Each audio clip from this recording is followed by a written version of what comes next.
All right. Hello to everybody on Patreon.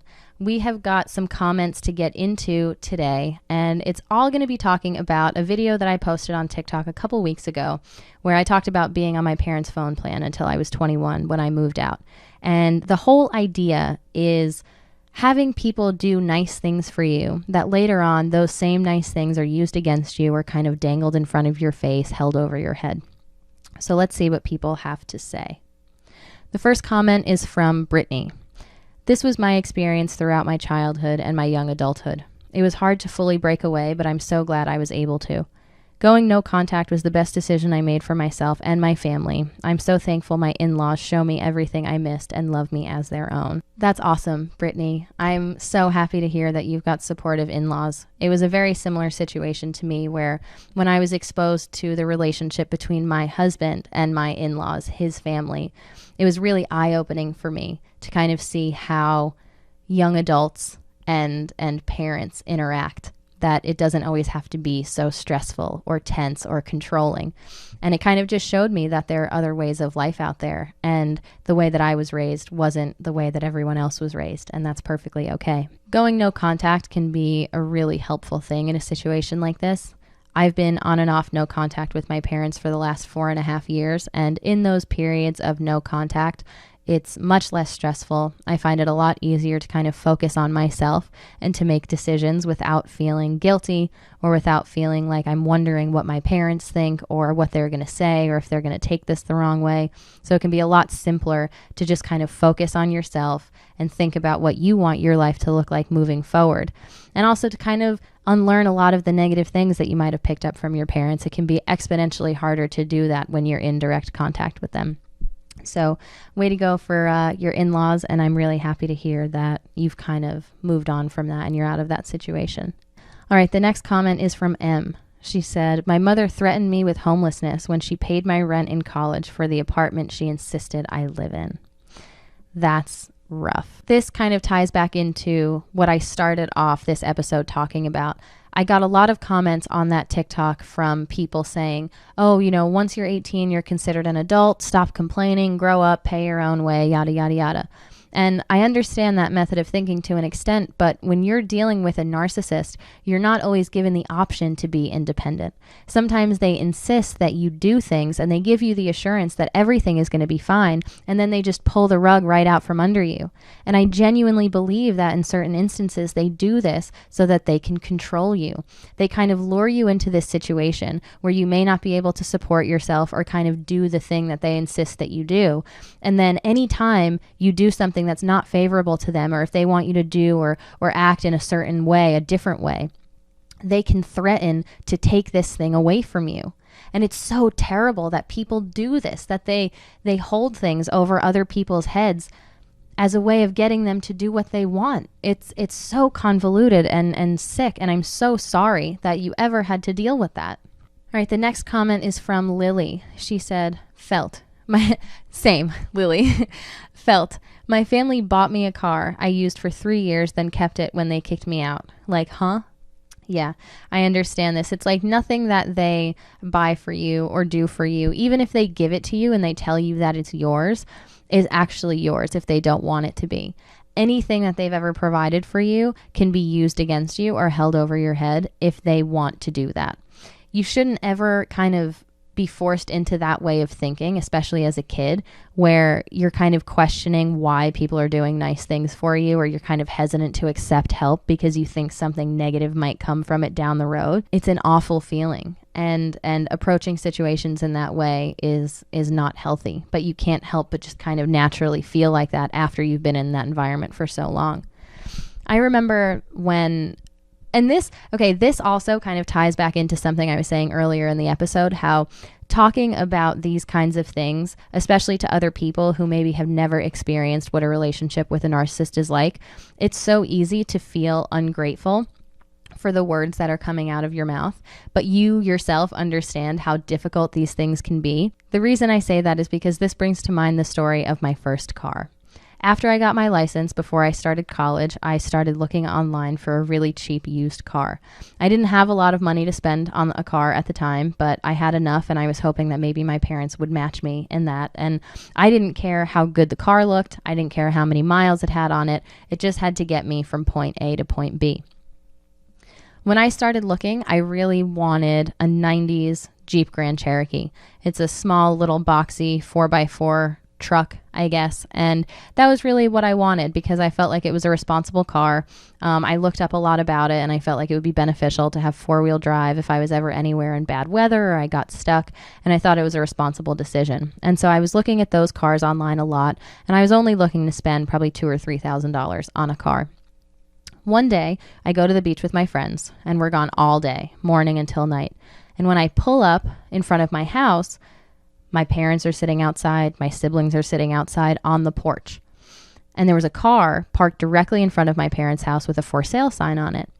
And part of me thought in that moment, like, maybe they surprised me and bought me a car. But I didn't want to jump to conclusions and say anything and then make them feel bad or just assume that they would do something like that for me. So I just kind of walked up onto the porch and I was like, hey, what's going on? And they were like, really? Like, are you not? And I was like, is that for me? And so I was really excited. I felt so lucky that my parents bought me a car. It was nothing like what I had in mind or what I was really looking for, but who was I to be ungrateful for my parents buying me a car? But the problem with this car was, one, that my name wasn't on the title. And so it wasn't truly my car. It very quickly became my mom's car, or anyone in the family who needed a car. It would just kind of float around. I didn't have any autonomy over that car because it wasn't truly mine. It wasn't the car that I was looking for. I felt like it was a little less reliable. It was very small and low to the ground. It wasn't four-wheel drive. And that was fine. Those were all just kind of small little details. And again, who was I to kind of complain about that? But then when I got in the car to kind of take it for a test drive, my dad told me, well, the transmission is shot on it, so we have to put it in and get it fixed and take it to a mechanic. And it's like, okay, so that's fine. The first 2 weeks of having a car, my car was in the shop and it got worked on. And the frustrating part about this is I didn't want that car. I wanted to be a part of the experience with my parents. I wanted to have a little bit of say in how it went. I wanted to experience what buying a car was like. I would have loved to have my name on the title. I would have loved to understand how to put a car on car insurance. I wanted to be involved in the process, and I wasn't at all. And when you're put in a position like that, it's so easy to just kind of feel like there's nothing else that you could say besides thank you, because anything else is going to come across as ungrateful, and that's going to start a whole big thing. And so I said, thank you for the car. And we did what we needed to do with it to kind of get it running. And I had that car for a few years. But at the end of the day, I never, again, had really full autonomy over it. I wasn't the one making the decisions about how it was used always. And so it's such a tricky position to be put in. I also talked earlier in the episode about a van that I bought with my own money. But again, my name wasn't on the title and the keys were taken from me. And that car, I was never reimbursed for that car, but long story short, that car was sold to someone else. I was told that it was just crushed, which was devastating to me because I loved that van. It was just kind of left behind when I moved out, and that was really devastating. So I'm really sorry, Lily. I feel you, girl. All right, the next comment we've got is from Douglas Bubble Trousers. Phenomenal username, by the way. Bubble Trousers, does that mean that you have a big butt? I feel like that's the first thing that came to mind, but that's really fun to say. Bubble trousers. Oh my God, I should start calling my husband Bubble Trousers. Anyway, she said, I was so brainwashed by them that I didn't even realize I could make my own choices until I was in my mid-20s. Yeah. When you come out of a narcissistic relationship with your parents, when you've kind of been exposed to that kind of behavior for such a long time during so many of the formative years of your life, it can be extremely difficult to move into the world and kind of into adulthood and to feel like you have control to make your own decisions, to kind of come to the realization that you are your own person. You don't have to live your life for anyone else. You can do whatever it is that you want to do. Chances are you don't even entirely know what you want to do because you were never given the time or space to explore those things. And so it can be really overwhelming. But it just takes time. It takes time and it takes practice. And the first step is just realizing that you can make your own decisions, and then little by little making small decisions every day to kind of step into that role of autonomy and control and independence. All right, the next comment that we've got here is from Hurit Wolf. I don't know if I said that right. It was weird finding out not all parents are like this. Some parents actually like and love their kids and don't want to control them 24/7. Some parents don't want to control their kids 24/7. That is the way that it should be. Parents should not feel the need to control their kids 24/7. It is suffocating. And I remember some of the first times that I was exposed to family dynamics or relationships outside of my own, it just being so eye-opening, where I was like, you just told your dad that you were going out at like 10 p.m. and he didn't ask you where you're going or why you're going there or what time you're going to be home or who's going to go there. He just said, okay, have fun. I love you. Just being absolutely mind blown. Like, that's it. That is it. You leave this interaction feeling good and happy, and like your parents are happy that you're going out. You don't feel bad or guilty or paranoid or like you have to be home by a certain time. Like, there's none of that. Or feeling like, oh, was there yelling during an argument? And it's like, yeah. Do you just have regular, normal level volume conversations with people when you disagree with them? And it's insane what can kind of start to click when you're finally exposed to relationships and family dynamics outside of your own. It's really refreshing to realize that the world is not like that, that the way that you were raised is not the way that the rest of your life has to be. It's awesome. All right, the next comment is from Lexi. She said, my dad stole my birth certificate, car title, and social security card right before I moved out. After I moved out, it was a struggle to try and regain my possessions, to kind of get whatever it is that I could get of my own. When I left that morning, no one knew that I was moving out. I didn't even know that I was moving out the morning that I left. So I only had the clothes on my back and my phone and my journal. I think that was it. I just kind of took whatever I could carry in my hands and left. And once I didn't go back home, it was like all of my stuff was kind of being held for ransom. It was that much harder to get everything. Any of my belongings, my clothes, my social security card, my birth certificate. I was told that my social security card was lost or that I couldn't find the birth certificate or that, oh, I don't know, I'll have to look in a few days. Everything became an ordeal. And it was really difficult to just kind of get everything that I needed so that I could get back up on my own 2 feet and start doing all of these things.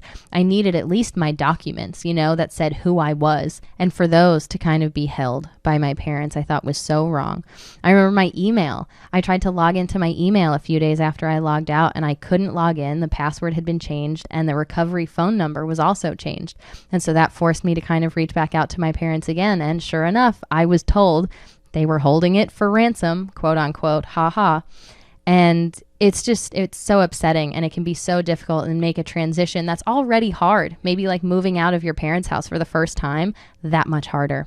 And I'm really so sorry. All right, and then the last comment that we've got for today is from Tisha TD.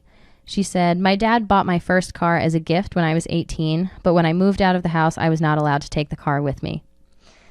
Similar to what happened with my van, I think, except I actually paid for the van and I was not able to take that with me. The keys were taken from me on multiple different occasions. And it's a sad way to learn things like that, but in a way, I guess I always try to say and kind of to remind myself when I'm faced with a negative situation that no situation is entirely bad so long as you learn something from it. And even though you don't want to have to be taught to think this way, moving forward as an adult to kind of know, hey, listen, if I'm going to get a car, it's going to be in my name. If I'm going to get car insurance, it's going to be in my name. Anything that is important to me and my life, I'm going to make sure that I have full control over so that no one can ever get in the way of those things. That's all really important. And I think if there's anything positive that we can take from a lot of these comments and being in these situations is to be independent. And to make sure that nothing that you ever need in your life can be held up for grabs, can be held against you or kind of dangled in front of your face as this thing that people can use to control you, to do things, or to act in a certain way. It's a shitty way to learn it, but a lesson nonetheless, I suppose. All right, so thank you to everybody who commented on this video. I've got tons and tons more that I'm going to be going through with this video and a bunch of other videos, so thank you so much for checking this video out. I will be back very soon with some more bonus content of It's Not Normal.